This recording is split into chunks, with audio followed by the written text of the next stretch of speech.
People, how's my juniors doing? I hope you are doing super well और बढ़िया से exam की preparation चल रही होगी। तो अगर कॉलेज एग्जाम की प्रिपरेशन कर रहे हो तो बिल्कुल सही जगह पे आए हो, बिकॉज इस चैनल पे आपको सिर्फ वन शॉट नहीं मिल रही होंगी, वो सारी ट्रिक्स और टिप्स बताई जा रही होंगी जिससे कि आप एक अच्छी जीपीएस स्कोर कर सकते हो। पूरी रोड मैप दी जा रही होंगी एंड टॉपिक की लिस्ट दी जा रही होगी जहां से आपका पेपर बन के आता है। तो आप बिल्कुल सही जगह पे आए हो, बिकॉज इस वीडियो में आपको कंप्लीट करवाया जा रहा होगा बेसिक से लेकर के एडवांस तक के सारे टॉपिक्स। तो अगर कुछ भी नहीं पढ़ा है, थोड़ा थोड़ा पढ़ चुके हो या सब पढ़ के बैठे हो सिर्फ रीजन करनी है, तो ये वीडियो आपके लिए है।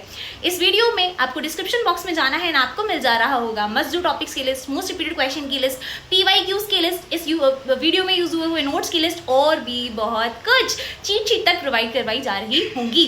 तो जल्दी से जाके चैनल को सब्सक्राइब कर लो, वीडियो को लाइक कर दो, कमेंट कर दो और अपने नालायक दोस्तों को भी भेज देना कि उनकी भी अच्छी जीपीए आ जा रही हो। सब्सक्राइब कर दोगे तो लाइक जरूर कर देना, because we will be completing 15,000 subscriber with your help in this December and साथ में मिलकर केक काट रहे होंगे माइक्रोसॉफ्ट ऑफिस में। तो अच्छे नंबर लाइए जिससे कि हम आपको माइक्रोसॉफ्ट इनवाइट कर रहे हो for the meetup and cake cutting of 15,000 subscribers. All the very best guys. 3, 2, 1, action. Well. How did you do?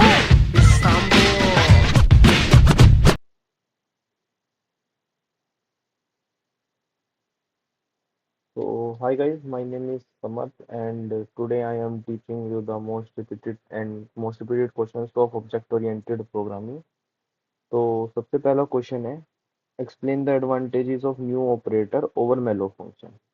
तो differences between new operator and malloc function क्या होते हैं?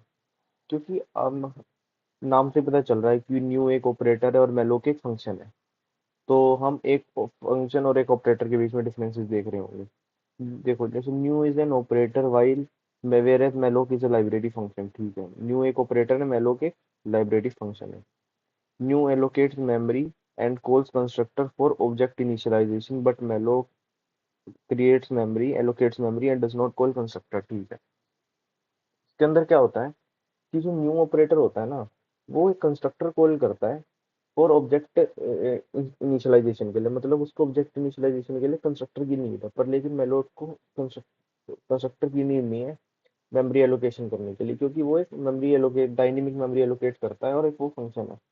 Return type of the new is exact data type while malloc return word pointer. ठीक है, जो malloc function है वो return type new का क्या है, एग्जैक्ट डेटा टाइप है मेलोक के लिए, वो रिटर्न वर्ड पॉइंटर है।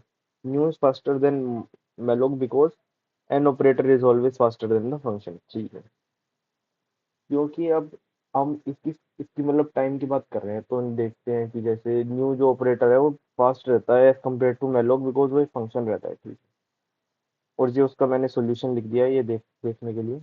और ये नीचे हम अब अगले क्वेश्चन पे आते हैं कि सी और सी प्लस प्लस में क्या डिफरेंस रहेगा। सी जो है वो प्रोसीजर लैंग्वेज है और जो सी प्लस प्लस है वो नॉन प्रोसीजर लैंग्वेज है।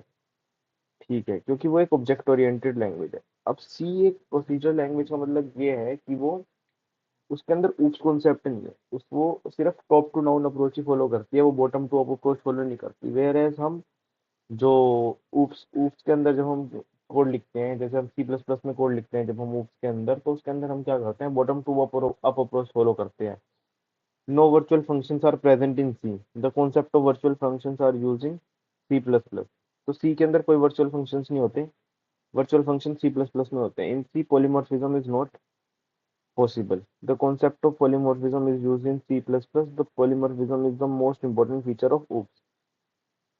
देखो, अब इसके अंदर जब oops कॉन्सेप्ट नहीं है तो फिर पॉलीमॉर्फिज्म क्योंकि oops के अंदर आता है, तो इसलिए सी के अंदर पॉलीमॉर्फिज्म का कॉन्सेप्ट ही नहीं आता। तो concept of polymorphism is used in C plus plus. एक पॉलीमॉर्फिज्म ऐसा होता है कि हम एक ऑपरेटर से मोर देन वन थिंग्स करवा सकते हैं। जैसे एक ऐड ऑपरेटर है, ऐड से तुम दो नंबर का सम भी करवा सकते हो और दो स्ट्रिंग को ऐड भी हो जाएंगी। तो ये पॉलीमॉर्फिज्म मतलब वो एक ही चीज दो टाइप के अलग अलग काम करके दे रही है, ऐसे वाली। Operator overloading is not possible in C. Operator overloading is one of the greatest feature in C++. ठीक है, top to down approach is used in program design. Bottom to up approach is adopted in program design. ठीक है, जैसे मैंने पिछले बताया था, जो टॉप टू डाउन अप्रोच है वो फॉलो होती है इन सी, और और जो सी प्लस प्लस में टॉप टू डाउन भी होती है और बॉटम टू अप होती है। क्योंकि अब हम ऊप्स के लिए पढ़ रहे हैं तो ये bottom to up approach follow मानेगा। No name space feature is present in C language. जैसे आपने वो जब सी प्लस प्लस का प्रोग्राम लिखते हैं तो हम ऐसे लिखते हैं जैसे hashtag include IO stream using name space STD.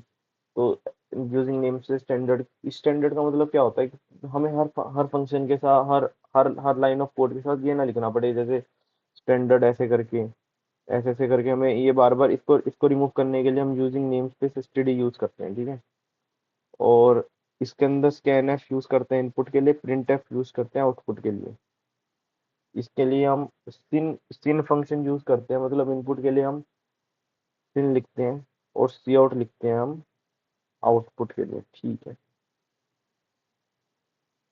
No inheritance is possible in C, inheritance is possible in C plus plus, ठीक है।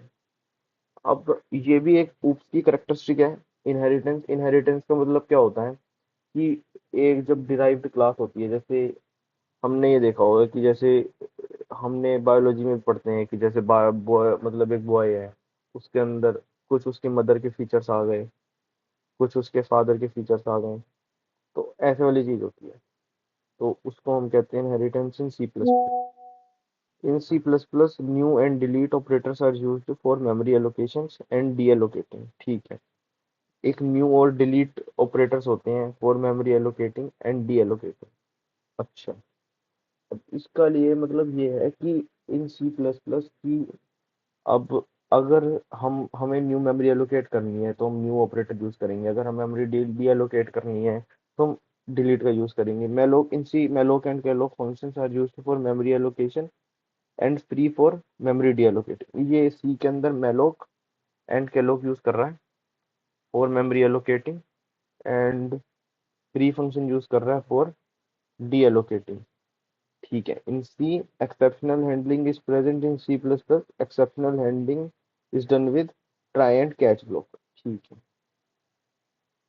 अब हम स्टार्ट करेंगे कंपाइल टाइम पॉलीमॉर्फिज्म के लिए और रन टाइम पॉलीमॉर्फिज्म के लिए, वो हम देखते हैं।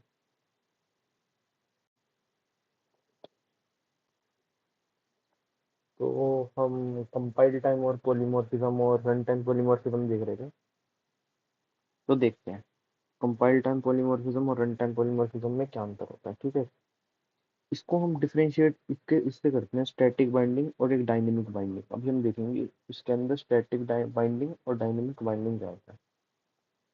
तो स्टैटिक बाइंडिंग को ही हम कंपाइल टाइम पॉलीमॉर्फिज्म कहते हैं और डायनेमिक बाइंडिंग को ही हम रन टाइम पॉलीमॉर्फिज्म कह रहे होते हैं। In compile time polymorphism call is resolved by the compiler, in run time polymorphism call is not resolved by the compiler, ठीक है। तो इसके अंदर हम क्या होता है कि जब ना कंपाइल टाइम पॉलीमॉर्फिज्म होएगा तो नाम से पता चल रहा है कि कंपाइलर कंपाइलर इससे उसका कुछ रिलेटेड काम करेगा। तो कॉल जो होगी ना वो रिजोल्व कौन करेगा, कंपाइलर रिजोल्व करेगा। इसका जो कॉल रिजोल्व, इसके अंदर कॉल क्या होता है, इसके अंदर हर लाइन ऑफ कोड बार बार रन होता है, तो ये कंपाइल करके रिजोल्व नहीं होता। इसलिए हम इसको रन टाइम पॉलीमॉर्फिज्म भी कहते हैं। It is known as static binding, early binding और ओवरलोडिंग एज वेल, ठीक है। इसको हम स्टैटिक बाइंडिंग, अर्ली बाइंडिंग और ओवरलोडिंग भी कहते हैं। इसके अंदर हम इसको डायनेमिक बाइंडिंग, लेट बाइंडिंग और ओवरलोडिंग भी कहते हैं। जैसे ये डायनेमिक बाइंडिंग के लिए ये था और स्टैटिक बाइंडिंग के लिए हमने देखा ही था ये था। Overloading is a compile time polymorphism where more than one method share the same name with a different parameter or signature of different return type।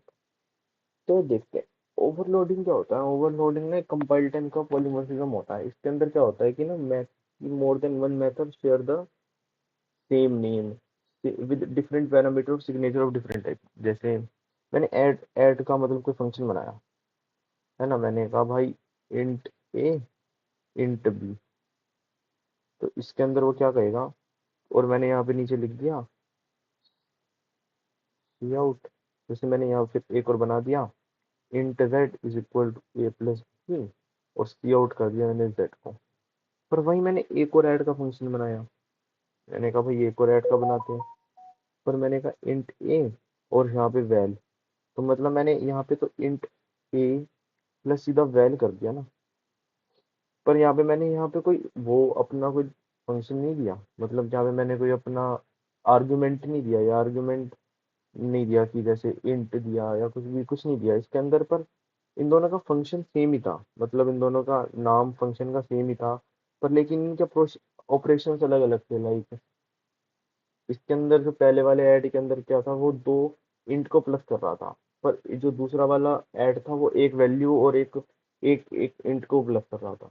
तो दोनों के ऑपरेशन अलग अलग थे, चाहे नाम उनके फंक्शन का सेम हो। वैसे ही हम देखते हैं overriding is a run time polymorphism having same method same parameter और सिग्नेचर बट एसोसिएटेड इन अ सब क्लास और इट्स सब क्लास। मतलब इसका सब सेम है, लाइक इसका पैरामीटर भी सेम है, इसका सिग्नेचर भी सेम है, इसका सेम आर्गुमेंट्स भी सेम है, पर लेकिन बस इसका एक अंत बट एसोसिएटेड बस इसका अंतर में क्या आएगा, क्लास और इस सब क्लास के अंदर डिफरेंस होएगा। It is achieved by a function overloading and operator overloading.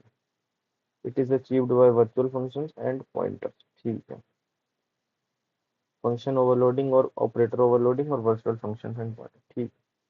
इसके अंदर क्या होता है कि इसके अंदर कंपाइल टाइम पॉलीमॉर्फिज्म हम फंक्शन ओवरलोडिंग और ऑपरेटर ओवरलोडिंग के थ्रू भी हम अचीव कर सकते हैं, पर लेकिन उसके लिए और रन टाइम पॉलीमॉर्फिज्म के लिए हमें वर्चुअल फंक्शंस और पॉइंटर्स का यूज करना पड़ेगा, है ना। और it provides fast execution because non early at the compile time, or it provides so slow execution as compared to early binding because it is known it is run at this runtime। क्योंकि run time polymorphism एक एक line of code को बार बार चलाना पड़ रहा है, तो इसका टाइम ज़्यादा ही लगेगा। तो ये स्लो एग्जीक्यूशन करेगा, फास्ट एग्जीक्यूशन तो कर ही रहा है और ये स्लो एग्जीक्यूशन होगा। Compile time polymorphism is less flexible as all things execute at compile time. ठीक है, run time polymorphism is more flexible as all things executed run time. ठीक है, ये मैंने सारे नीचे नोट्स पे बना दिए हैं यहाँ पे कि इसके डिफरेंसेस हैंडरिटन भी लिख दिए गए हैं। और अब इसके बाद आता है what is inheritance, give its various types and access mechanism and what are the advantages of scope resolutor and referencing। One of the most important concepts of object oriented programming is inheritance।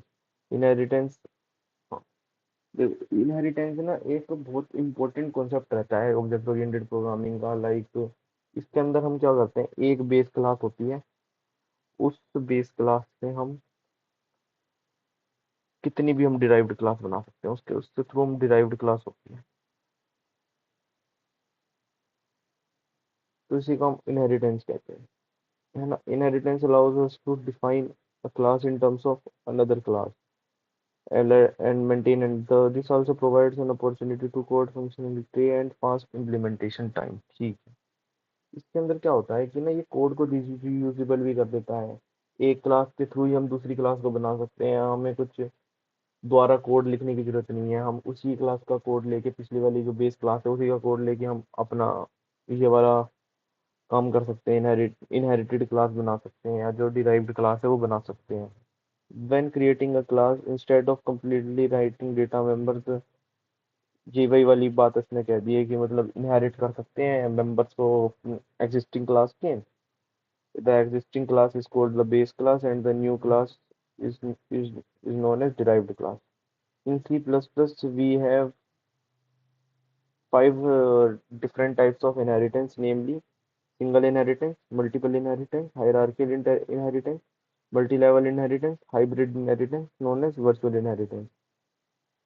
ठीक है, तो इसने हमें पांच type के inheritance के बारे में बता दिया है कि सिंगल इनहेरिटेंस होती है, मल्टीपल इनहेरिटेंस होती है, हायरार्किकल इनहेरिटेंस होती है, मल्टी लेवल इनहेरिटेंस होती है, हाइब्रिड इनहेरिटेंस होती है। तो हम पढ़ते हैं, देखो सबसे पहले सिंगल इनहेरिटेंस क्या होती है। In this inheritance one derived class inherits from only a base class, it is the simplest form of inheritance. ठीक है, कि मतलब एक बेस क्लास है ना, एक ही डिराइव्ड क्लास निकलेगी, मोर देन वन डिराइव्ड क्लास नहीं निकलेगी। जैसे एक ही सब क्लास निकलती है ना, एक डिराइव्ड क्लास और फिर उसके बाद ही उसकी बेस क्लास हो गई, तो ये वाली बात है। और मल्टीपल इनहेरिटेंस, इसके अंदर क्या रहेगा, in this type of inheritance in this type of in in this type of inheritance single derived class में इनहेरिट टू और मोर बेस क्लासेस, ठीक है। इसके अंदर सिंगल, ठीक है। इसके अंदर क्या कहेगा ये कि ना, एक ये वाली, जैसे एक सिंगल बेस, एक जो सिंगल डिराइव्ड क्लास है ना, वो टू बेस क्लासेस को भी इनहेरिट कर सकती है। मतलब टू बेस क्लास, जैसे एक क्लास कोई हुई, जैसे हमने क्लास बना दी एक ऐड, तो उसने टू बेस क्लास को इनहेरिट कर लिया, मल्टीप्लाई और डिवाइड, कुछ ऐसे करके। नाम पे नहीं जाने देते, अभी सिर्फ कॉन्सेप्ट को देखते हैं। तो जो भी हो गया कि एक बेस क्लास है, एक, सॉरी, एक डिराइव्ड क्लास है,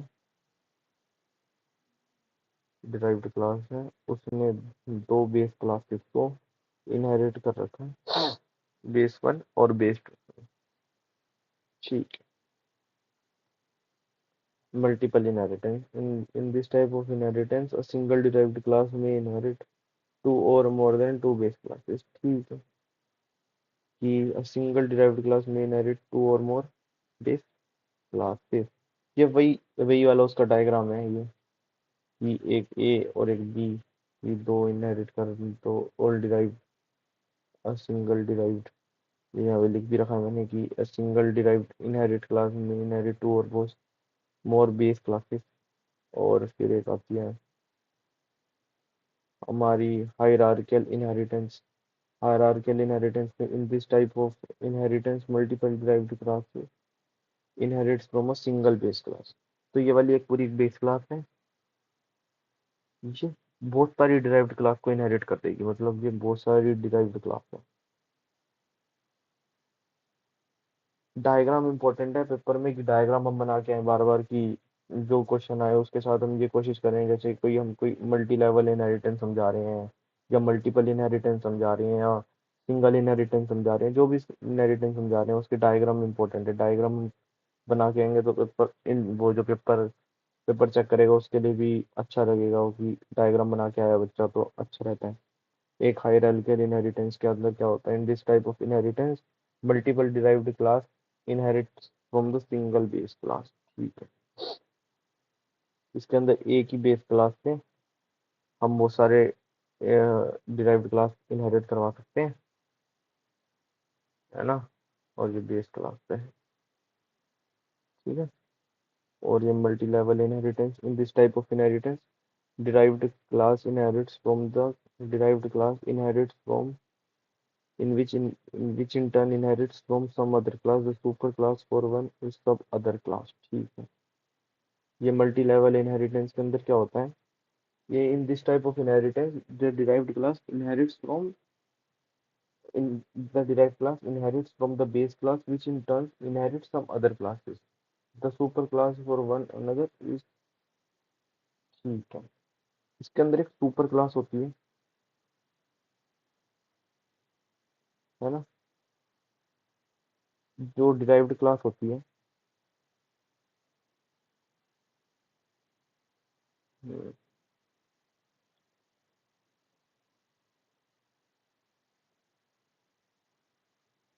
इसका हम डायग्राम देख लेते हैं। डायग्राम से देख के हमें थोड़ा अच्छे समझ आएगा कि ये मल्टी लेवल इनहेरिटेंस को ये किस लिए पॉइंट करना चाहता है।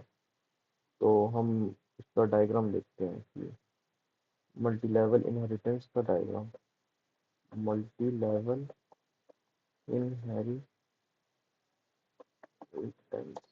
डायग्राम,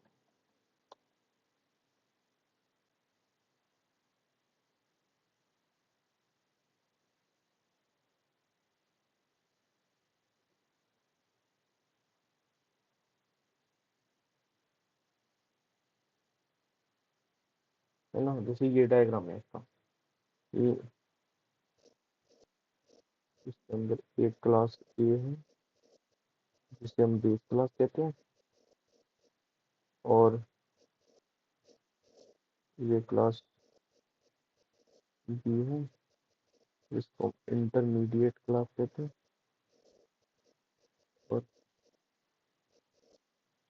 और एक ये क्लास सी है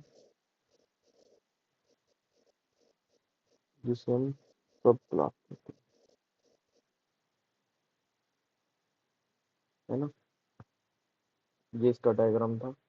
अब हम अपने उस पे चलते हैं। तो ये मैंने यहाँ पे डायग्राम बना दिया कि मल्टी लेवल इनहेरिटेंस का सबसे पहले एक क्लास ए होगी, एक क्लास बी होगी और एक क्लास सी होगी। ठीक है, इसके अंदर क्या होता है मल्टी लेवल इनहेरिटेंस के अंदर, एक सबसे सबसे इंपॉर्टेंट जो क्लास होती है उसको हम कहते हैं बेस क्लास। ये वाली क्लास होगी बेस क्लास होगी। और फिर एक ही होती है इंटरमीडिएट क्लास, कि मतलब एक क्लास से ना दूसरी क्लास इनहेरिट हो रही है। सबसे पहले बेस क्लास से इंटरमीडिएट क्लास इनहेरिट हुई, फिर उससे भी वो उससे कौन सी क्लास इनहेरिट हुई, सब क्लास इनहेरिट हुई। मतलब एक बेस क्लास से मल्टी लेवल इनहेरिटेंस में इनहेरिटेंस के अंदर इनहेरिटेंस हो रहा है। कि जैसे जो बेस क्लास है वो एक ग्रैंडफादर की तरह हम समझ सकते हैं कि ग्रैंडफादर, फिर फादर, फिर चिल्ड्रन। इसी को हम मल्टी लेवल इनहेरिटेंस कहते हैं सिंपल टर्म्स में। मैं लिख देता हूँ, मल्टी लेवल इनहेरिटेंस, ग्रैंडफादर,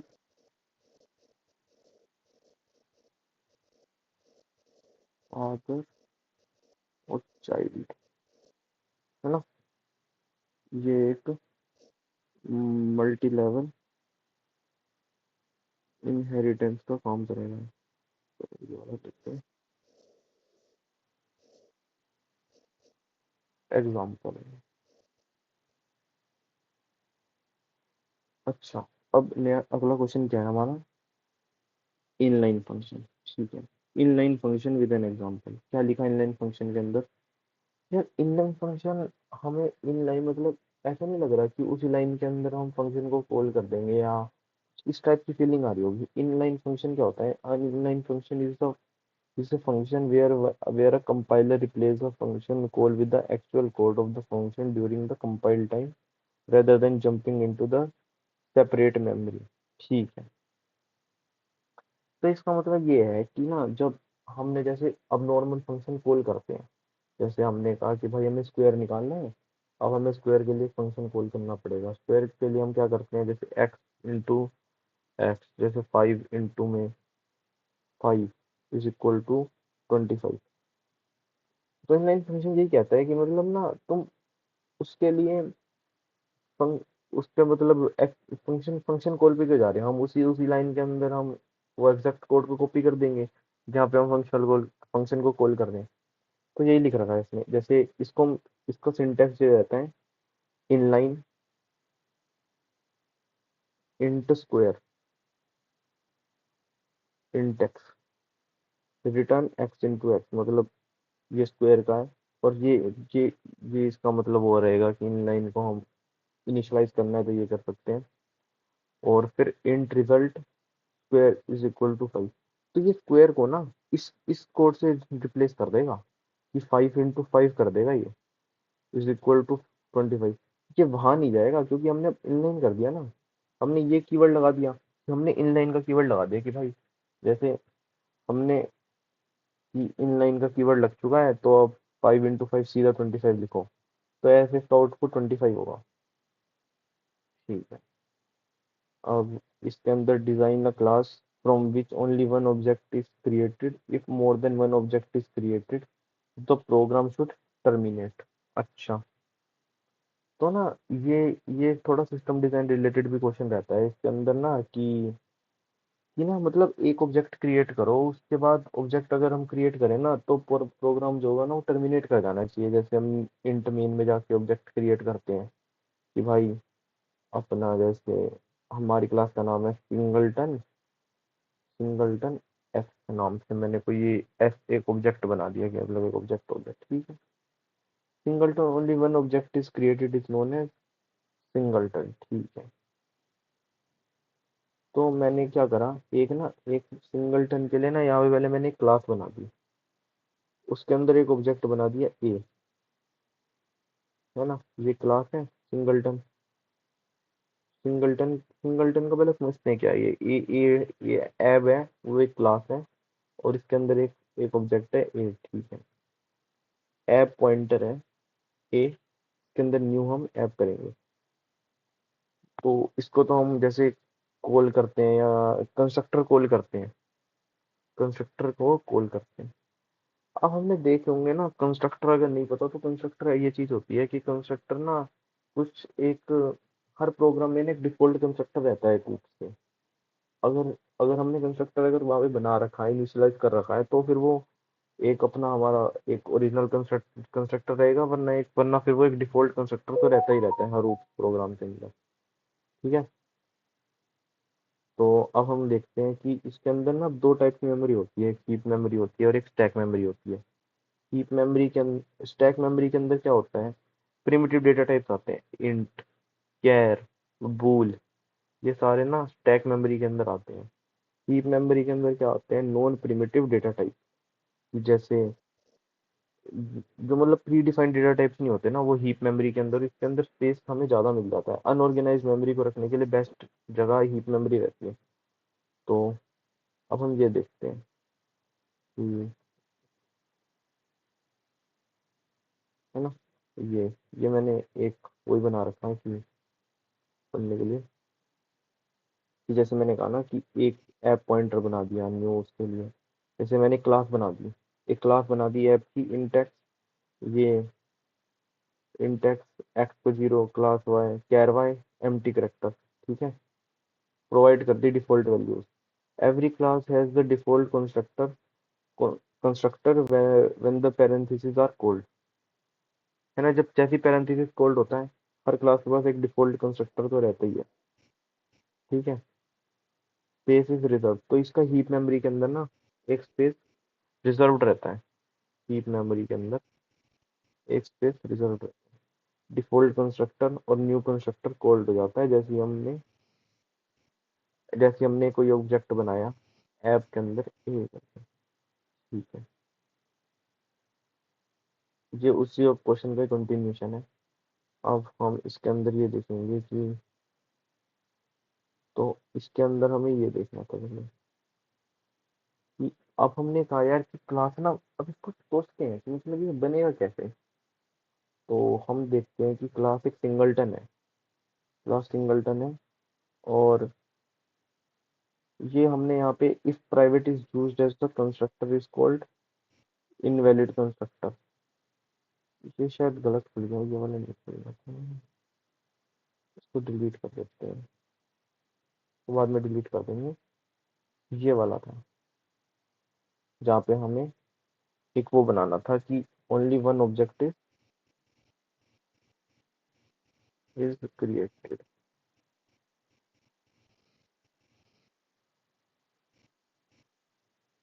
तो सबसे पहले क्लास सिंगलटन, इसके अंदर ना हम एक स्टैटिक कीवर्ड का भी यूज करेंगे, क्लास सिंगलटन में नहीं। उसको हमने प्राइवेट कर दिया, है ना। यहाँ पे क्लास सिंगलटन को हमने यहाँ पे प्राइवेट कर दिया, स्टैटिक सिंगलटन। फिर इसका ना एक पॉइंटर बनाया इंस्टेंस नाम का। ठीक है, स्टैटिक सिंगलटन, स्टैटिक कीवर्ड का यूज करके इंस्टेंस पॉइंटर बना दिया, सिंगलटन यूज करा, सिंगलटन कंस्ट्रक्टर यूज, ये कंस्ट्रक्टर बना दिया सिंगलटन नाम का, ये कंस्ट्रक्टर कॉल्ड हो गया सिंगलटन नाम का पब्लिक। फिर अब हमने एक पब्लिक पब्लिक चीज रखी, पब्लिक के अंदर क्या करा कि हमने एक स्टैटिक सिंगलटन गेट इंस्टेंस बना दिया, कि मतलब ना एक गेट इंस्टेंस नाम का एक वो बन गया, एक कंस्ट्रक्टर बन गया। इसके अंदर वो चेक करेगा कि अगर instance is equal to null pointer, अगर वो नल पॉइंटर है जो इंस्टेंस हम कॉल करेंगे, तो यहाँ पे हमने इंस्टेंस बनाया था ना, इंस्टेंस से वो देखेगा अगर इंस्टेंस एक नल पॉइंटर रहेगा, तो हम न्यू न्यू सिंगलटन पे जाके वो कंस्ट्रक्टर को कॉल करेंगे। मतलब अगर, क्योंकि हम एक ही बार ऑब्जेक्ट बनाना चाहते हैं ना, तभी वो वहां जाके कॉल करेगा। फिर आएगा एक रिटर्न इंस्टेंस। ठीक है, फिर तभी वो जाके रिटर्न करेगा इंस्टेंस को, वरना वो फंक्शन को टर्मिनेट कर देगा। अब हमने यहाँ पे इनिशियलाइज कर दिया, इनिशियलाइज करने के लिए हम ऐसे करते हैं सिंगलटन एफ एफ ए करके इंस्टेंस इज इक्वल टू में नल पॉइंटर। ठीक है, इसको हम ऐसे करते हैं। और अब हमने यहाँ पे इसको नल पॉइंटर इनिशियलाइज कर दिया। फिर इंट मेन में जाके हमने क्या करा, हमने फंक्शन कॉलिंग, पहले हमने एक ऑब्जेक्ट बनाया कि हमने कहा सिंगलटन सर f1, मतलब सिंगलटन का एक पॉइंटर बनाया है s1 करके, सिंगलटन गेट इंस्टेंस। वो कॉल करेगा भाई, गेट इंस्टेंस पे जाएगा। उसने कहा गेट इंस्टेंस पे क्या, उसने कहा इंस्टेंस भाई नल पॉइंटर हो तुम, वो कहेगा हाँ नल पॉइंटर हूँ भाई, तो उसको कॉल कर देगा सिंगलटन को। वो सिंगलटन को कॉल करेगा, वो कहेगा सिंगलटन कंस्ट्रक्टर कॉल्ड, सबसे पहला आउटपुट ये आ गया। आउटपुट के अंदर ये जाके ये आ जाएगा सिंगलटन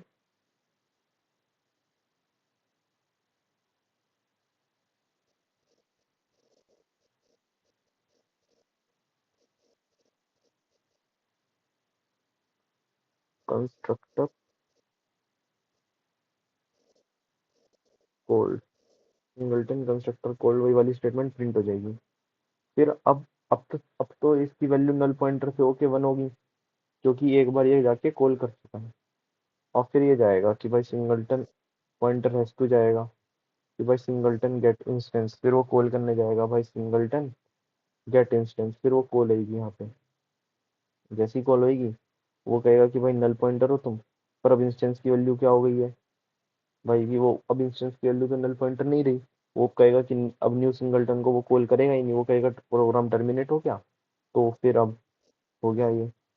तो मतलब इसके अंदर हमने सिर्फ एक ही ऑब्जेक्ट बनेगा, दूसरा ऑब्जेक्ट बनाते प्रोग्राम को ये टर्मिनेट मार देगा, टर्मिनेट कर देगा। और ये कहेगा C out S one S two, ये चेक करने का तरीका है। यहाँ पे अगर 1 आया तो इसका मतलब ये तो इसका मतलब ये हो गया कि ये ट्रू हो गया, कि मतलब हमारा जो पॉइंटर 1, क्योंकि पॉइंटर 2 की जो इसकी वैल्यू थी वो उसके बराबर तो नहीं होगी ना, तो जिसके कारण इसकी वैल्यू 1 होनी चाहिए। तो अब हम अगले पे जाते हैं, कि इसका नाम है dynamic define dynamic memory allocation, write a C plus plus program to illustrate new and delete operator, explain why new is better than malloc in C plus plus. ये वही वाला रिपीटेड क्वेश्चन हो गया कि जो अभी हमने पढ़ा था कि न्यू ऑपरेटर और मेलोक के अंदर लास्ट वाला पार्ट। तो इसका हम अब इसको ये जानेंगे कि न्यू क्यों क्यों बेटर है ना। So dynamic memory allocation is a powerful concept in the programming that helps to reallocate memory, reallocate memory at the runtime. At the runtime, example int arr 10. But if we want to store 100 element, then dynamic memory comes in. It uses heap memory, है ना। तो इसका मतलब ये है कि define dynamic memory allocation, ठीक है। डायनेमिक मेमोरी एलोकेशन वो होती है कि जैसे ना हम मतलब जैसे यहाँ पे इसने एग्जांपल भी दिया था कि int a r r is equal to 10, मतलब हमने तो यहाँ पे एरे का साइज 10 दे दिया कि भाई एरे का साइज हो गया 10। पर हमने कहा यार हमें अगर 2 एलिमेंट स्टोर करने हो, 200 एलिमेंट स्टोर करने हो, तो क्या करें। तो डायनेमिक मेमोरी कम आ जाएगी पिक्चर के अंदर, है ना। इसके अंदर ये की functions of in C plus plus, in in C के अंदर ये मेलोक यूज करता है, कैलोक यूज करता है। और सी प्लस प्लस के अंदर ये new new new new keyword का यूज कर रहा होता है ना। अब ये हमसे ये पूछ रहा है कि why new is better than malloc in C. अच्छा, क्योंकि न्यू ना एक ऑपरेटर है, न्यू एक ऑपरेटर है, इसलिए वो ना बेटर है। Operator is better then function, इसलिए न्यू ऑपरेटर हमेशा बेटर रहेगा, क्योंकि उसकी टाइम टाइम कॉम्प्लेक्सिटी भी और टाइम काम करने का ना पावर, वो फटाफट काम करेगा एज कम्पेयर टू फंक्शन। जैसे एडिशन फटाफट होगा और फंक्शन कॉलिंग में थोड़ा टाइम लगेगा, क्योंकि पहले वो जाएगा, पहले मीन पे जाएगा, फिर वो फंक्शन वो कॉल होगा, फिर वो ऑपरेशन परफॉर्म करेगा, ये वाली चीज। तो हम ये देखते हैं, explain the characteristics of object oriented programming with appropriate examples. तो characteristics of object oriented programming, class, a blueprint for creating object. It defines attributes and behavior.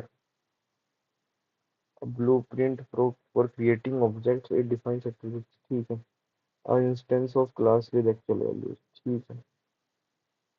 Class क्या होता है, कि मतलब एक ब्लूप्रिंट हो गया, कि मतलब जिसके अंदर डिफरेंट टाइप्स के ऑब्जेक्ट्स हो गए, डेटा मेंबर्स हो गया, डेटा फंक्शंस हो गया, तो उसके अंदर सारे कुल क्लास के अंदर ही आते हैं। ऑब्जेक्ट क्या होता है, instance of class with actual values, मतलब हम ऑब्जेक्ट क्रिएट कर रहे हैं, ऑब्जेक्ट क्रिएट कर रहे हैं क्लास को, क्लास के लिए इंस्टेंस ऑफ क्लास, मतलब एक क्लास का ही अगला वर्जन लाइक जैसे हमें ऑब्जेक्ट हम क्रिएट करते हैं, जैसे कुछ भी क्लास है, सिंगलटन है क्लास, है ना। अब सिंगलटन क्लास है, अब सिंगलटन एस, सिंगलटन तो एस जो है वो एक ऑब्जेक्ट है और सिंगलटन एक क्लास है ना।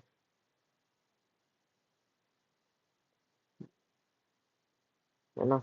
अब इसके अंदर the process of combining data members and functions is known as encapsulation.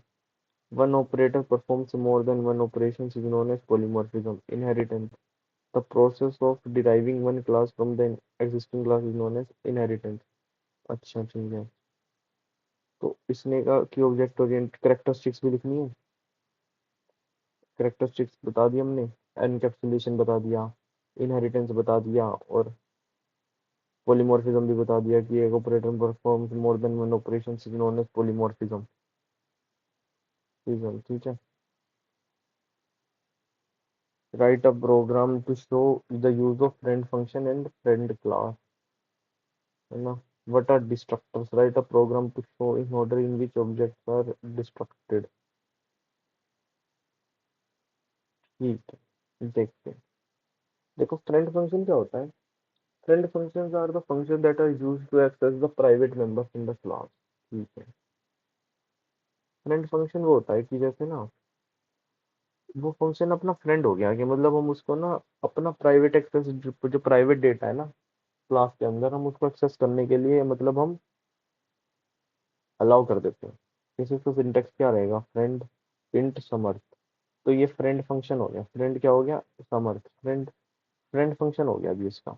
अब हम यहाँ पे देखते हैं जैसे class code chef private int length public. ये प्राइवेट है, प्राइवेट के अंदर लेंथ इसकी प्राइवेट कर रखी है पब्लिक।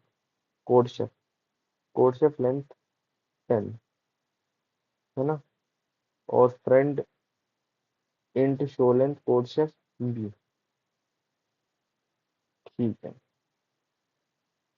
तो इसने क्या कहा कि भाई ये अब ना इसने यहाँ पे डिफाइन कर दिया, मतलब यहाँ पे इनिशियलाइज करके चला गया ये कि friend function int show length b code chef b, है ना। तो मतलब ये क्लास का नाम और एक अपना वो,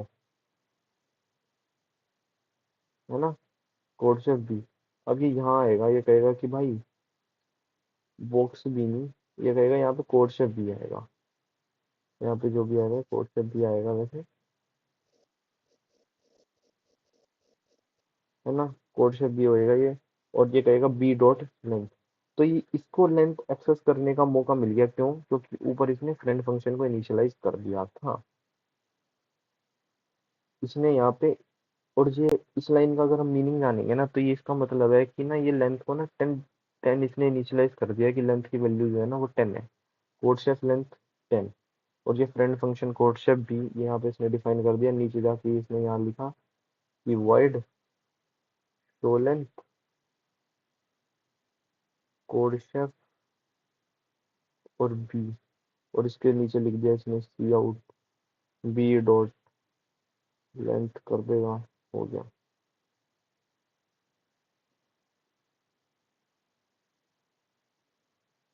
है ना। ये एग्जांपल भी है ये यहाँ पे मैंने एग्जांपल के अंदर बिल्कुल क्लियर क्लियर लिख दिया ये फ्रेंड फंक्शन कैसे होगा कि int IO string using namespace STD class code से एप्लीका प्राइवेट कर दिया इंट लेंथ को, है ना। यहाँ पे लेंथ 10 हो गया, friend void show length box की यहाँ पे इनिशियलाइजिंग हो गई, यहाँ पे शो लेंथ हो गया। ये सारा यहाँ पे वो कर दिया, मतलब यहाँ वो इसकी प्रिंट हो जाएगी वैल्यू, तो आउटपुट इसका 10 हो जाएगा।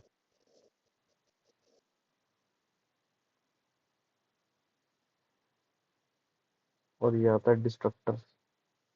डिस्ट्रक्टर्स क्या होते हैं, when the object gets destroyed. Destructors are called when the object gets destroyed. मतलब ना जैसे कंस्ट्रक्टर को हम ऑब्जेक्ट को क्रिएट करने के लिए हम कंस्ट्रक्टर बनाते हैं, वैसे ऑब्जेक्ट को डिस्ट्रॉय करने के लिए हम डिस्ट्रक्टर बनाते हैं। Free dynamically allocated memory. तो हम इसकी डायनेमिकली एलोकेटेड मेमोरी को फ्री कर देते हैं, जैसे क्लोजेस ओपन फाइल्स और सॉकेट्स, है ना। इंक्लूड्स आयो स्ट्रिंग, इसका पूरा स्ट्रक्चर दिखा दिया, जैसे कृष्णा लोगर, है ना, या जो भी है, जैसे हमने बनाया, जैसे कोई मैं बना के दिखाता हूँ, जैसे कहा कि मैंने कहा भाई क्लास कोड से है ना। अब मैंने पब्लिक करके कुछ बनाया, मैंने कहा पब्लिक करके मैंने बना दिया भाई, मान लो बॉक्स, बॉक्स बना दिया, सी आउट, बॉक्स इज ओपन,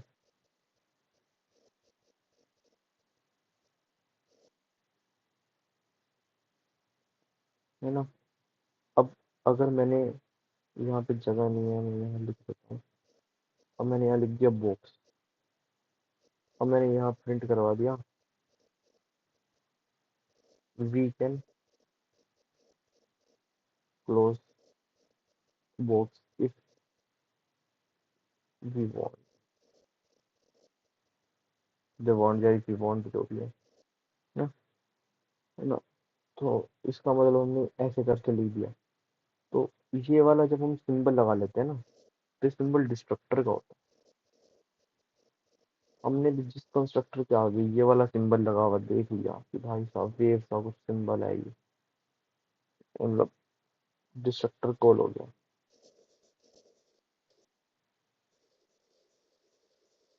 तो बता देता हूँ डन है। अब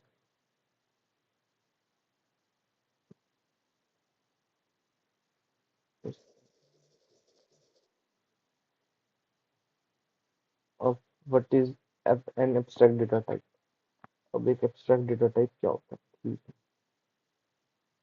Abstract data type. The abstract data type is a type of class of whose object is defined as a set of values of operation. The definition of abstract data type is what operations are to be performed but not are these operations will be implemented.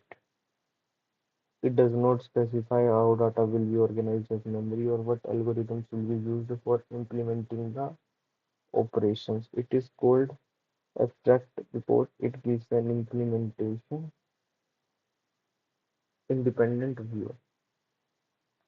अच्छा, ये तो सारी bookish definition हो गई। Abstract data type ना एक blueprint provide करने के काम आता है कि हमें ना ये वाले ऑपरेशन कैसे करने हैं।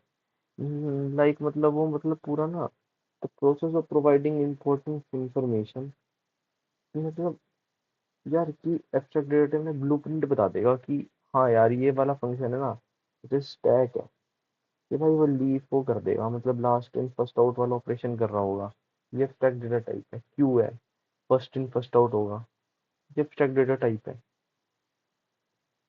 तो मतलब ना हमें ब्लूप्रिंट सा बता देगा कि अपने ना ये काम होगा, पर ये नहीं बताएगा कि कैसे होगा वो काम। वो हमें उसको पढ़ने के लिए हमें पूरा एल्गोरिदम देखना पड़ेगा, उसका पूरा स्ट्रक्चर देखना पड़ेगा, हमें वो देखना पड़ेगा, है ना। अब इसके अंदर यही होता है कि the process of providing the important information and hiding the details is known as abstraction. इसी को ही हम एब्स्ट्रैक्शन कह रहे होते हैं। We can use ADT as the block where it can be hide the inner structure and design of the data type. ठीक है। What is the operator overloading? अच्छा, ये ऑपरेटर ओवरलोडिंग क्या होती है, एक बार पढ़ते हैं इसको क्या है। ऑपरेटर ओवरलोडिंग मेजरली उसी चीज की होती है कि मतलब ना एक ऑपरेटर है, उसकी मोस्टली सारे, जैसे मतलब अभी हमने पीछे पढ़ा था कि मतलब ना एक फंक्शन ही है सेम टाइप सेम नेम का, जैसे ऐड हमने पढ़ा था कि ऐड एक ही फंक्शन है, वो दो चीजों को भी ऐड करने के काम आ रहा है, और वही एक एक वैल्यू और एक डेटा टाइप को भी ऐड करने का काम आ रहा है, जैसे इंटे को भी इंटे प्लस वैल्यू करने के भी काम आ रहा है, तो उसी को ही हम ऑपरेटर ओवरलोडिंग कहेंगे। Operate overload plus operator to concentrate concatenate two strings. C++ has the ability to provide operators with a special meaning for a data type. This ability is known as operator overloading. Operator overloading is a compile time polymorphism. हमने पढ़ा ही था। ये जो operator overloading होती है, sorry, ये जो operator overloading होगी वो एक कंपाइल टाइम पॉलीमॉर्फिज्म होगा। It is an idea of giving special meaning to an existing operator in C plus without changing its original meaning. We can overload an operator plus in a class like string. We can concatenate two strings by using plus. Other example where arithmetic operators are involved are overloaded by complex. हाँ, इसने वही वाला example ले लिया कि add वाला, मतलब एक ऐड से हम दो नंबर्स को भी प्लस करवा सकते हैं और दो स्ट्रिंग्स को भी हम ऐड करवा सकते हैं। तो मतलब हम अपने फंक्शन का नाम ना बदल के ना, उसके अंदर जो ऑपरेशन हो रहा है अगर हम उसको बदल दें या उसके आर्ग्यूमेंट्स को बदल दें, उसके पैरामीटर्स को बदल दें, तो ही हम तो भी हमारा जो ऑपरेटर ओवरलोडिंग है ना वो काम करना सही चलेगा। concatenation of two strings by using urinary operator overloading। ठीक है, ये कह रहा है कि टू स्ट्रिंग्स को concatenate करना है। Hashtag include iostream, hashtag string dot h using namespace std, method for string concatenation, class to implement overloading of operator, class adding string, class बना दी एडिंग स्ट्रिंग नाम की, पब्लिक करा कैर स्ट्रिंग वन का और कैर string to, इसको हमने वो कर दिया, दो ऑब्जेक्ट बना दिए कैर स्ट्रिंग वन का सॉरी है ना, कैर स्ट्रिंग वन का इसकी साइज दे दिया 25 और कैर स्ट्रिंग टू का साइज दे दिया 25। एडिंग कर दिया, अब एडिंग हो गई टू स्ट्रिंग्स की, कैर स्ट्रिंग वन और कैर स्ट्रिंग टू। अब str कॉपी, ये वाला जो फंक्शन होता है ना str कॉपी, ये कॉपी करने के काम आता है। This string one two string one के अंदर str कॉपी इसलिए काम करने के आता है, दिस स्ट्रिंग टू को स्ट्रिंग टू से, है ना। The operator of overloading, word operator plus the concatenation form of string is concatenation form of string st1 और st2। इसने कहा कि अब इसने concatenation, अब इसने concatenate, ये str ये एक फंक्शन यूज होता है concatenate करने के, है ना। तो ये हमने क्लास बना दी कि मतलब एडिंग करने के लिए पहले कॉपी कर लिया, फिर इसके बाद हमने क्या करा, इसको concatenate कर दिया, है ना। int main operator overloading, declaring using two strings method adding string operator string one और string टू, हमने दो स्ट्रिंग भेजी है ना।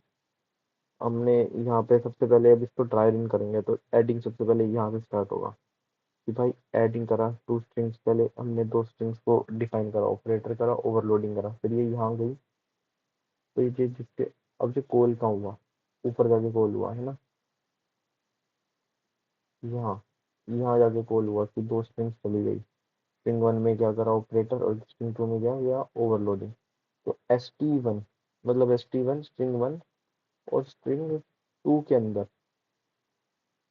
कॉपी होगी स्ट्रिंग वन की और स्ट्रिंग टू की वैल्यू, ऑपरेटर ओवरलोडिंग। फिर इसने कहा वर्ड ऑपरेटर प्लस, इसने एक ऑपरेटर बनाया, दो ऑपरेटर फॉर ओवरलोडिंग बनाया, इसने str कॉन्कैटिनेट करा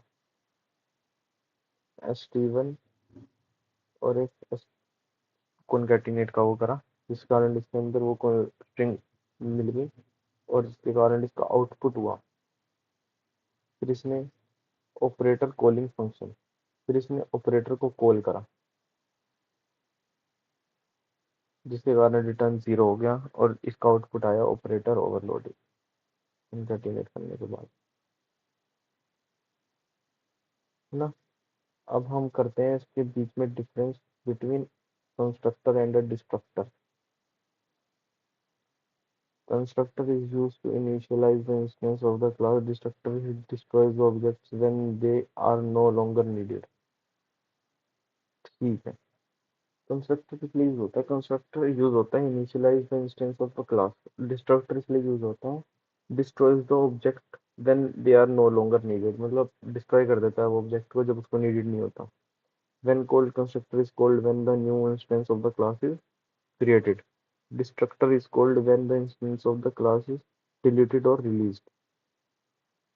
कि मतलब कंस्ट्रक्टर तब कॉल करता है कि जब जब हम क्लास जब क्रिएट होती है तो कंस्ट्रक्टर कॉल हो जाता है, जैसी पैरेंथेसिस कॉल होती है कंस्ट्रक्टर अपने आप एक डिफॉल्ट कंस्ट्रक्टर तो बन ही जाता है। अगर हम भी चाहें तो हम भी एक कंस्ट्रक्टर बना सकते हैं अंदर, जैसे हमने अभी वो बनाया था कि अपना जैसे बॉक्स बना के हमने अभी कंस्ट्रक्टर बना के दिखाया था कि सी आउट बॉक्स इज ओपन, तो वैसा वाला एक कंस्ट्रक्टर बन ही जाता है। डिस्ट्रक्टर अभी हमने बना के देखा ही था। और कंस्ट्रक्टर एलोकेट्स करता है मेमोरी, डिस्ट्रक्टर डी रिलीज कर देता है मेमोरी, ठीक है। Constructor has argument, destructor does not have arguments, ठीक है। कंस्ट्रक्टर हैव कंस्ट्रक्टर के अंदर ना आर्गुमेंट्स भी होते हैं कि हम आर्गुमेंट्स भी यूज कर सकते हैं कि जैसे हाई इंट ए प्लस इंट बी, जैसे मतलब हमने इंट जेड हो गया ए प्लस बी, हमने कंस्ट्रक्टर में आर्गुमेंट्स दे दिए कि भाई ए और बी दे ले ले और इन दोनों को ऐड करके दे दे। डिस्ट्रक्टर के अंदर आर्गुमेंट नहीं होते, वो सिंपल ये वाला सिंबल ऐड करता है और वो वाला ऑब्जेक्ट इरेज कर देता है, रिलीज कर देता है, मतलब फ्री कर देता है। Overloading of the constructor is possible, overloading of the destructor is not possible, ठीक है। Constructor has same name as the class name, destructor also has the same name as the class name but with the titled operator, ठीक है। ये याद आ गया ना, इसने वही वाला ऑपरेटर यूज करा है, titled operator. Class name arguments body of the constructor, class name खत्म हो गया। मतलब इसका यही है कि ये इसको इसका स्ट्रक्चर सेम ही है कि भाई ऐसे रखा और जो क्लास नेम है क्लास नेम का रखा, वो अपने आप इरेज कर देगा।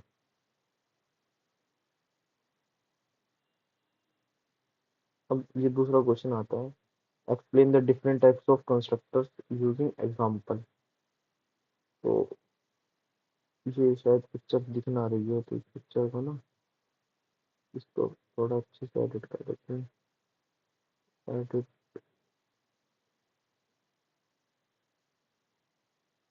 नहीं, आपको नहीं,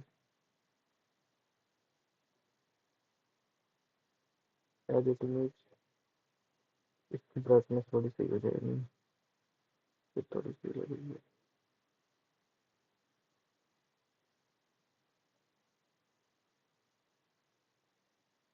हाँ अब सही है।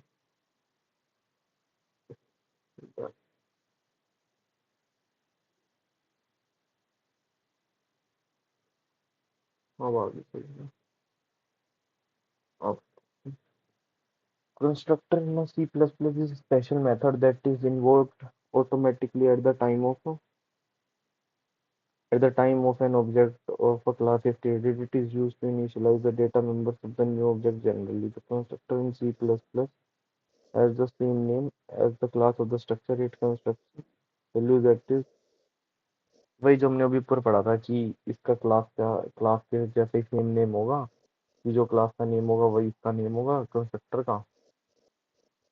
इसके अंदर हम आर्ग्यूमेंट यूज कर सकते हैं, है ना। हमें मेन चीज ये देखनी है, इसका सिंटैक्स भी हम देख चुके हैं कि क्लास नेम, है ना, है ना। अब टाइप्स ऑफ कंस्ट्रक्टर कौन कौन से होते हैं? Default constructor is a constructor that does not take any argument, it has no parameter, it is also called zero argument constructor. ये तो सबसे बेसिक फॉर्म ऑफ कंस्ट्रक्टर है, इसके अंदर कोई आर्ग्यूमेंट्स नहीं आते, सिंपल बेसिक कंस्ट्रक्टर है ये।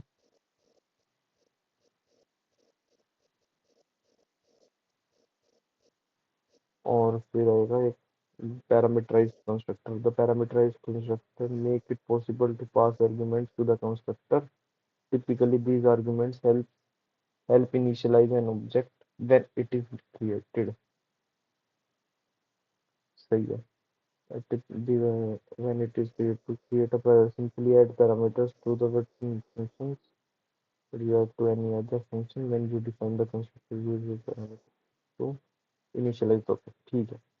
इसके अंदर क्या रहता है पैरामीटराइज्ड कंस्ट्रक्टर के अंदर ना, हम इसके अंदर पैरामीटर पास करके देते हैं इसको।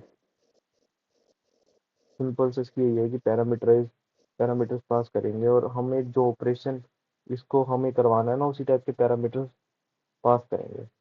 कि जैसे हमने ऐड करवाना है तो हम दो वो कर देंगे, इंट ए कर दो, इंट बी दे दो, ये अपने आप बॉडी के अंदर वो करेगा। और वी कैन जैसे है ना। तो वैसा वाला ही रहता है इसका कि पैरामीटराइज कंस्ट्रक्टर के अंदर जिस टाइप का हमें ऑपरेशन करवाना है उस टाइप का हम कंस्ट्रक्टर को इस टाइप का ही हम इसको पैरामीटर्स दे देंगे। जैसे ऐड करवाना है तो ऐड के लिए पैरामीटर्स दे देंगे। अब इसके अंदर हमें इनिशियलाइज करवाना है तो हम कैसे करवा सकते हैं। As shown below my class interval और नंबर वैल्यू ठीक है। सबसे पहले हम क्लास लिखेंगे, भाई क्लास है। फिर माई क्लास किसकी वैल्यू को करवाना है, हमने कहा कि भाई हमें इस वैल्यू को करवाना है। फिर कहेगा अच्छा मेंबर वेरिएबल की वैल्यू को वैल कर दो। तो ये इसको हम इनिशियलाइज करवा copy constructor that initializes object using another object of the same class that initializes object using object of same class and a copy constructor। तो ये भी एक मेंबर फंक्शन होगा कि इसके अंदर ना इनिशियलाइज हो जाएगा object another object using the same class. तो सेम क्लास अनदर ऑब्जेक्ट हो जाएगा यूजिंग द सेम क्लास से कॉपी करेगा ये, मतलब ना एक टाइप से दूसरे की कॉपी करके ये कंस्ट्रक्टर बन जाएगा। तो उसी को हम कॉपी कंस्ट्रक्टर कह देंगे। ये वही वाला सेम क्वेश्चन आ गया, characteristics of the object oriented programming. इसके अंदर हम क्या करते हैं, एनकैप्सुलेशन होती है। इसके अंदर हम ऐसे देख सकते हैं कि सबसे पहले एनकैप्सुलेशन क्या रहती है।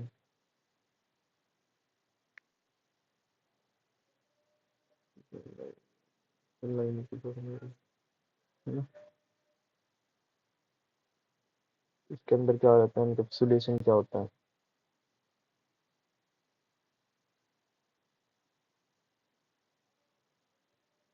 एनकैप्सुलेशन रहता है कि encapsulation bundles data attributes and method functions that operate on data on the single unit known as class। Encapsulation में वही रहता है कि मतलब ना हम मेथड्स और फंक्शंस को एक ही ऑपरेट करते हैं सिंगल यूनिट के अंदर, उसी को एनकैप्सुलेशन करते हैं। वो internal state of the object को आउटसाइड वर्ल्ड से वो रखता है, मतलब प्रोटेक्टेड रखता है कि मतलब वो शो नहीं करता, है ना। This protect the data from the accidental modification, ensure the object is state can be changed only in valid ways। ठीक है। और फिर एब्स्ट्रैक्शन क्या होता है, शोइंग डेटा, मतलब showing the most important data and think of a car accelerator pedal, you know pressing it make the car go faster, but you do not need to understand the complex machinery inside the engine to use it। हाँ, जैसे section के अंदर क्या होता है कि ना जैसे अब कार का जैसे एक्सीलरेटर होता है। अब किसी लेमैन को हम ये तो बताएंगे नहीं कि भाई कार, उसको सिर्फ ये बताना है कि भाई कार के एक्सीलरेटर को दबाओ, स्पीड बढ़ेगी, कार आगे जाएगी। तो ये बताने की नीड नहीं है कि भाई इसके पीछे इंजन होता है, फ्रिक्शन लगता है, क्या इसका पूरा मैकेनिज्म है, या किस कौन सा इंजन यूज हो रहा है, या कौन सा मतलब क्या पावर है इसका, तो मेरे को बताने की जरूरत नहीं है। अब इसके बाद आता है inheritance. Inheritance is the mechanism that allows a new class style और है ना inherit the behaviour and properties from the existing class of the parents or super class. This provides code reusability, है ना। जैसे इनहेरिटेंस अभी हमने देखा था कि बहुत टाइप की इनहेरिटेंस होती है। कि इनहेरिटेंस के अंदर क्या होता है, हम बेस क्लास से डिराइव्ड क्लास को, मतलब डिराइव्ड क्लास हम बना सकते हैं बेस क्लास से, कि हम उसकी कोड की रीयूजेबिलिटी हो जाती है। कोड को हम जो भी हमने एग्जांपल देखे थे, single level inheritance, multi level inheritance, multiple inheritance, base class से डिराइव्ड क्लास पे आ जाती है। तो ये वाली चीज है स्कोप रेजोल्यूशन ऑपरेटर।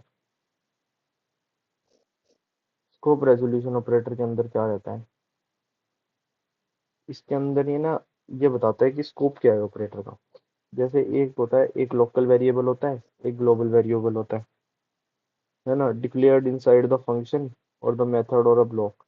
जो लोकल वेरिएबल होता है ना वो इनसाइड द फंक्शन मेथड और ब्लॉक के अराउंड होता है, डिक्लेयर आउटसाइड द फंक्शन और block, accessible only with in the block, accessible outside the block. जैसे ग्लोबल वेरिएबल होता है ना वो फंक्शन के बाहर होता है। जैसे मैंने यहाँ पे कोई बनाया भाई साहब इंट बॉक्स, मैंने यहाँ लिख लिया इंट लेंथ, इंट टाइप, जो भी लिखा है ना, तो ये तो इसका वो हो गया। अब मैंने इंट वॉल्यूम बाहर लिख दिया इसका, तो वो ग्लोबल वेरिएबल हो गया। फंक्शन के बाहर जो बनाया वो ग्लोबल वेरिएबल, जो फंक्शन के अंदर बनाया वो लोकल वेरिएबल।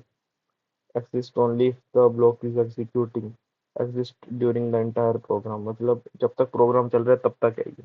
जैसे ये फंक्शन के बाहर बना, ये फंक्शन के अंदर आ गया, तो इसी को हम ग्लोबल वेरिएबल कहेंगे, इसको लोकल कहेंगे, ठीक है। और फिर आएगा स्टैटिक मेंबर। स्टैटिक मेंबर्स क्या होता है, वी डिफाइन, है ना, we can define static members using the static keyword when we declare static, no matter how many objects in the class or there is only one copy of the static member, ठीक है। इसका syntax, static member वही होता है कि ना, कि इसको हम स्टैटिक कीवर्ड से मदद से बना सकते हैं। स्टैटिक मेंबर को हम we can make static member using static keyword, जैसे स्टैटिक इंट बॉक्स, है ना। तो ये स्टैटिक नहीं है, मतलब कि ना अब कि एक क्लास में ना एक स्टैटिक हो सकता है, मतलब एक स्टैटिक की ना सिर्फ एक ही कॉपी हो सकती है, मोर देन वन कॉपी नहीं हो सकती। Static member is shared by all the objects of the class. A static members are initialized to the zero when the object is created. वही वाला जब हमने एक वाला वाला क्वेश्चन करा था जिसके अंदर एक सिंगलटन वाला ऑपरेटर था, सिंगलटन वाला फंक्शन था, उसके अंदर हमने जब उसको करा था, जो स्टैटिक था उसको हमने इनिशियलाइज टू नल पॉइंटर ही करा था, कि जब हमने ऐसे करा था सिंगलटन, है ना, इंस्टेंस इज इक्वल टू में नल पॉइंटर, है ना, तो उसको हमने ऐसे करा था। Discuss the memory requirement data member and data functions as static non static data member, ठीक है। Discuss the memory requirements of data members member function, ये मेमोरी रिक्वायरमेंट पूछ रहा है कि कितनी मेमोरी रिक्वायर्ड रहती है।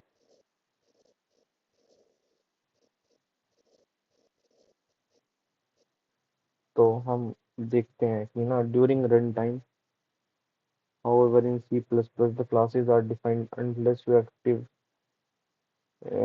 RTTI or which allows introspection, does not generally requires any memory, they are just frameworks of instructions of object, है ना।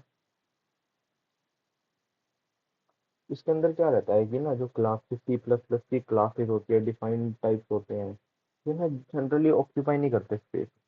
जो क्लासेस वगैरह होती हैं वो ऑक्यूपाई करते नहीं है स्पेस इजीली, है ना, डज नॉट ऑक्यूपाई करते स्पेस को ना, जनरली ऑक्यूपाई को स्पेस को नहीं करते, क्योंकि ये फ्रेमवर्क्स है for the construction and the destruction of object. Their methods, however, the constructor instance method and object and class methods occupy some portion of executable memory. Generally occupy some portion of executable memory. ठीक है, कि मतलब ना उसके जो methods होते हैं, class के जो मेथड्स हो गया, इंस्टेंस हो गया, कंस्ट्रक्टर हो गया, डिस्ट्रक्टर हो गया, ये फिर भी थोड़ी बहुत मेमोरी को रिक्वायर कर सकते हैं, पर लेकिन बाकी जो होंगे वो रिक्वायर नहीं करेंगे, ठीक है।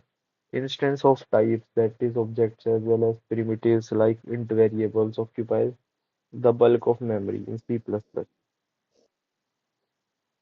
But for their member functions, they refer back to their classes. ठीक है। Instance of types, that is जैसे primitives वेरिएबल्स हो गए, ऑब्जेक्ट्स हो गया, या जो भी ये बल्क ऑफ मेमोरी रिक्वायर करते हैं, ये वाले जो होंगे बल्क ऑफ मेमोरी रिक्वायर करेंगे।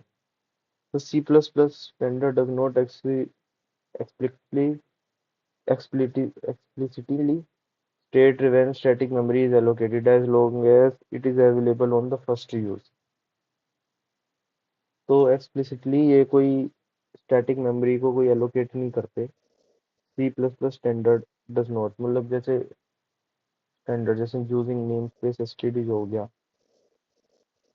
इसके लिए कोई हमें कोई स्टैटिक मेमोरी की इतनी रिक्वायरमेंट नहीं है। It is as long as it is available on the first use.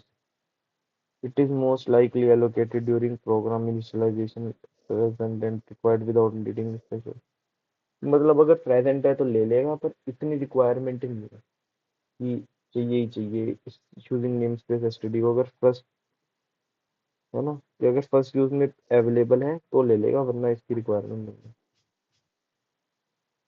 है ना। जिसका यही आ गया function overloading, having function with the same name और different signature.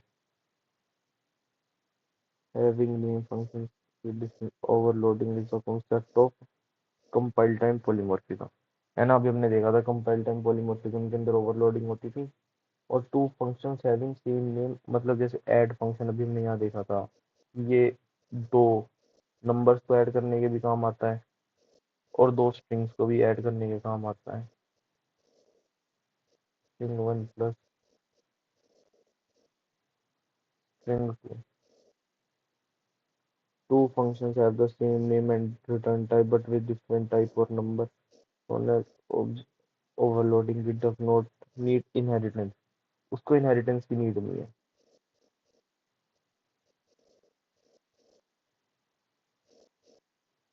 Not in function can have different data types, function can have different access, ठीक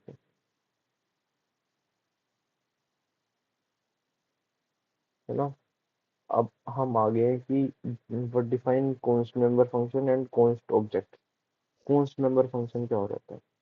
If a member function does not alter any data in the class, then we declare as a const member function. If the member does not alter any data in the class, when declared as a const member function, मतलब अगर उसने कोई data के अंदर alter नहीं करा, कोई changes नहीं करे, तो उसको हम const member function ही कहेंगे।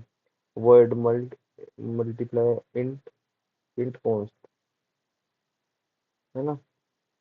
और const object we may create object using const keyword, कि मतलब ऑब्जेक्ट को ना हम कांस्टेंट कीवर्ड से भी यूज कर सकते हैं। What is the difference between a reference variable and the normal variable, है ना।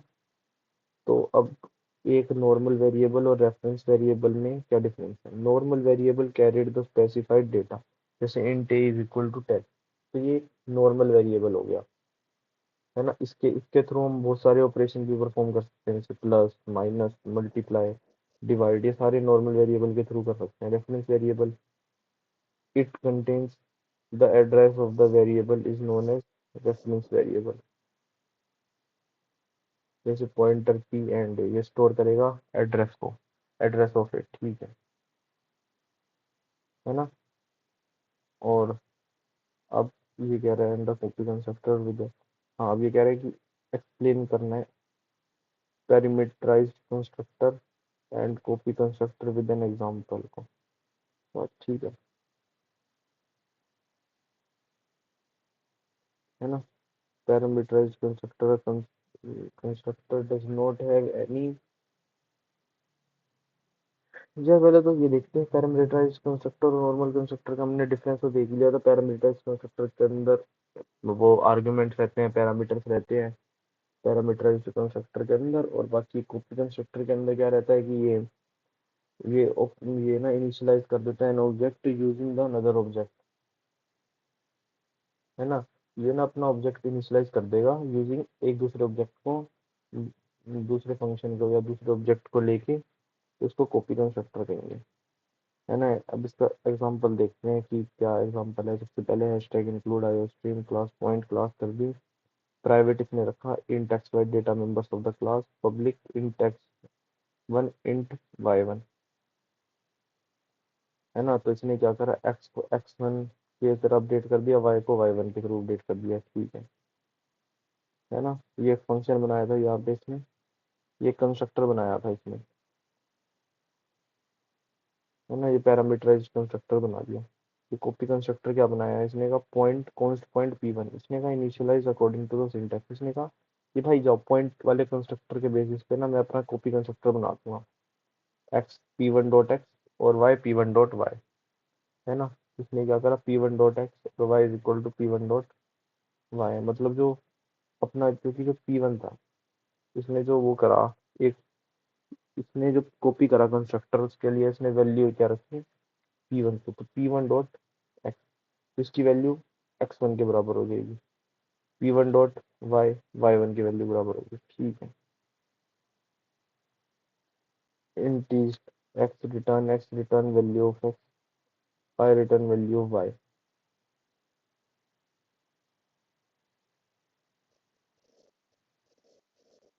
int get x return x, return value of x, return value of y, point p1 call parameterized constructor. तो इसके अंदर तो इसने क्या करा, पैरामीटराइज्ड कंस्ट्रक्टर को कॉल कर दिया कि भाई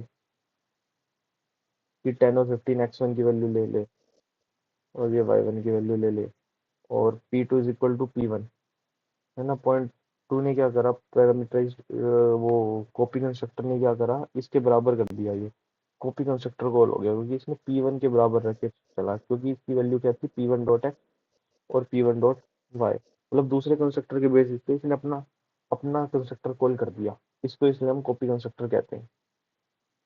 आउटपुट क्या होगा, p1 dot x 10, p1 dot y 15, p2 dot x 10, p2 dot y 15, ठीक है। एक्सप्लेन, अब हमने इसका आउटपुट निकलवाना है, 1 2 2 3 4 4 है। सबसे पहले हमें इसको करने के लिए सबसे पहले ना ये चीज़ देखनी रहती है कि भाई इसकी एन की वैल्यू कितनी है। जैसे इसकी एन की वैल्यू है अपनी 4, है ना। तो सबसे पहले ये तीन तीन ये वेरिएबल लेगा, इंट आई जे और एन, मतलब कि तीनों की क्या क्या वैल्यू है। तो इसने सबसे पहले एंटर द नंबर ऑफ रोज पूछा, फिर नेम दे दिया कि मतलब इतनी तो नंबर ऑफ रोज है भाई, है ना। कि पहले तो ये देखेगा कितनी नंबर ऑफ रोज है, ठीक है। फिर इसने कहा कि भाई अब एक लूप चलेगा, नेस्टेड लूप चलाएंगे, और int i is equal to 1 से लेकर i is equal to n तक, आई प्लस प्लस, और सेकंड लूप चलेगा जे का, जो 1 से लेकर आई तक चलेगा, जे प्लस प्लस से, है ना।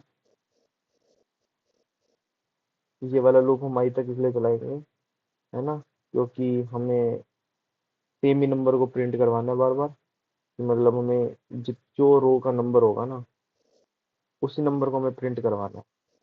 और आई क्या है, नंबर ऑफ रोज, कि मतलब 1 है तो 1 ही रो प्रिंट हो, 2 है तो 2 ही रो प्रिंट हो, 3 है तो 3 ही रो प्रिंट, 3 बार बार प्रिंट हो, तो ऐसे।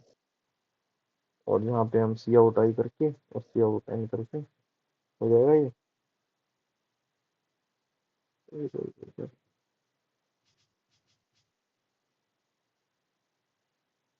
है ना? मैं बता देता हूँ, पढ़ सके आप इन सबको।